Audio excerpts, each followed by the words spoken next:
আর একটু জোরে বলেন না কেন? আগামী দিনেও যারা এটা ওটা করতে চাচ্ছেন করবেন, তাদেরকেও বলতেছি, সবাইকেই বলতেছি, আমি আমাকেও বলছি, দিনের জন্য এই কোরবানি ওই কোরবানি সেই কোরবানি সব করলাম, কিন্তু আমি যদি সিরাতে মুস্তাকিম থেকে সরে লাইনচ্যুত হই, তাহলে আবু তালেবের যে দশা আমারও সে দশা।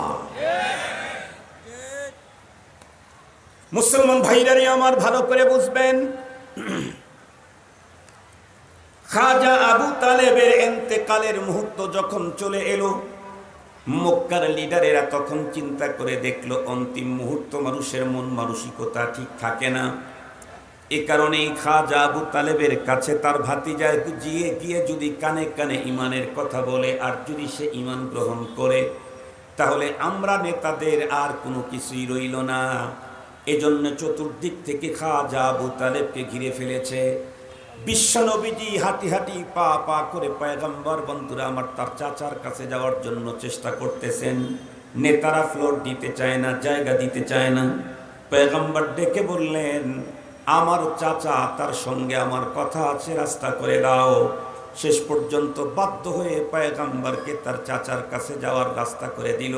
পয়গম্বর তখন গিয়ে তার চাচার কানের সঙ্গে পয়গম্বরের মুখ মুবারক লাগায় বললেন, চাচা, ইসলামের জন্য আপনার কোরবানি চিরস্মরণীয় হয়ে থাকবে, তবে আমি আপনার জন্য পরপারে কিছু করতে যদি চাই, জান্নাত পর্যন্ত যদি আপনাকে নিয়ে যেতে চাই, তাহলে সিরাতে মুস্তাকিমের স্বীকৃতি ছাড়া আর আপনাকে আমি পরপারে রক্ষা করতে পারবো না।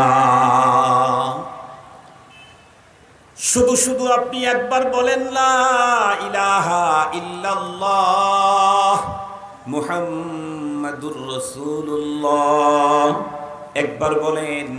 চাচা বললেন, বাবা, তোমার দিন যে দিনে হক, এটা বুঝতে আমার কোনো প্রবলেম নাই, আর তোমার দিনের জন্য এমন কোনো কোরবানি নাই যা আমি স্বাচ্ছন্দ্যে বরণ করে নেই নাই। তবে মৃত্যুর এই মুহূর্তে আমি তোমার কালিমা পড়ে যদি আমার বাপদাদার ধর্ম থেকে ধর্মান্তরিত হয়ে যাই, তাহলে লোকেরা সারা জীবন আমাকে বকা দিবে, এইটা আমি শুনতে চাই না। পয়গম্বর তখন তার চাচাকে অপশন দিলেন, চাচা, আমি না হয় আমার কানটা আপনার মুখের সঙ্গে লাগায় দেই, আপনি শুধু আস্তে আস্তে আমার কান পর্যন্ত কালিমার আওয়াজটা পৌঁছিয়ে দেন, কাউকে যাতে শোনানো না লাগে। তখনও খাজা আবু তালেব একই উত্তর করলে পয়গম্বর বারবার বন্ধুরা আমার তাকে হেদায়েতের উপরে আনার জন্য চেষ্টা করতেছিলেন, কিন্তু যতবার চেষ্টা